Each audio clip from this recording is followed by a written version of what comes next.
Terima kasih masih bersama kami di Economic Challenges dan kita masih membicarakan si Malakama hilirisasi nikel.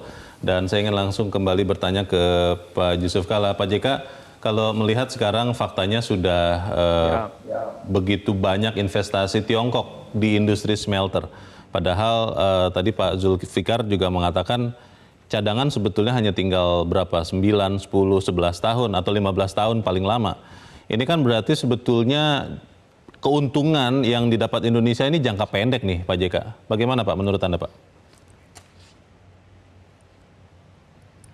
Ya begini, prinsip untuk penanaman modal, khususnya modal asing itu pertama membuka lapangan kerja. Kedua, itu memberikan pendapatan kepada negara dalam bentuk pajak. Ketiga ialah mempunyai multiplier effect kepada masyarakat luas di situ. Kalau kita lihat, memang karena pajaknya tinggal 1% untuk PPN begitu, maka ya pendapatan negara kecil memang. Kemudian kalau kita lihat struktur tenaga kerjanya, itu digambarkan tadi 3.500, sebenarnya lebih besar dari itu dari Tiongkok itu puluhan ribu sebenarnya yang bekerja pada saat konstruksi. Memang sekarang sudah lebih kecil untuk operasional. Tapi 3.500 untuk suatu proyek itu masih terlalu banyak gitu kan. Tidak memang ini artinya memang dalam konteks ini kalau kita lihat secara umum tujuan untuk serangkaian pendanaan modal itu agak melenceng gitu kan, bahwa pendapatan negara relatif kecil, tenaga kerja Indonesia yang bekerja juga suatu relatif tidak sebesar apa yang diharapkan karena banyak sekali tenaga dari luar. Keempatnya itu efeknya kepada masyarakat juga tidak besar karena itu semua langsung diekspor gitu kan. Berbeda dengan industri yang memberikan nilai tambah dalam negeri. Jadi nilai tambahnya juga tidak sebesar seperti itu. Jadi memang hilirisasi atau industri kan.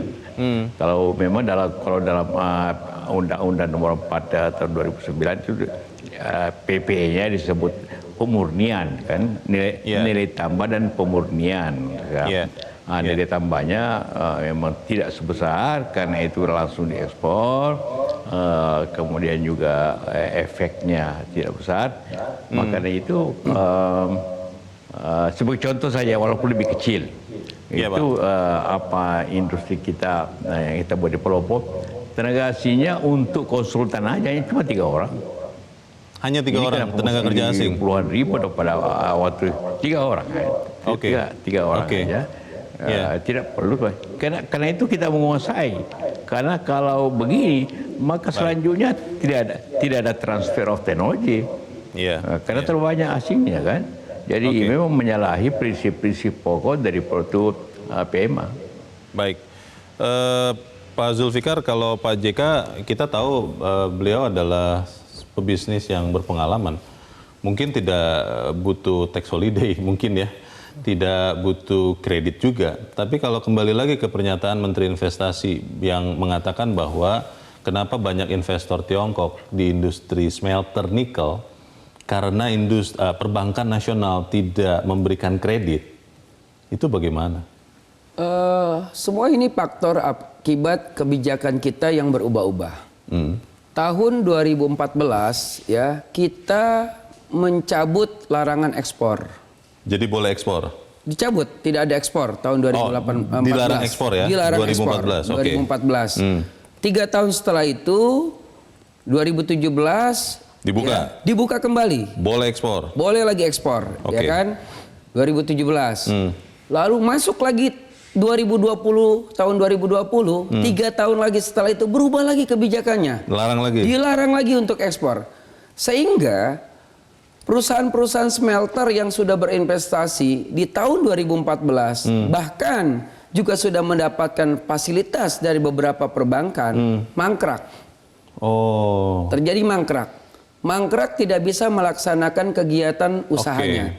Nah, sehingga dampak kebijakan yang berubah-ubah inilah yang menimbulkan perbankan enggan untuk memberikan kredit atau fasilitas kepada perusahaan-perusahaan yang bergerak di bidang nikel. Bukan hanya nikel, termasuk juga batu bara dan sebagainya. Karena ketidakpastian itu tadi. Ketidakpastian aturan dan hukum, kebijakan yang selalu berubah-ubah. Oke.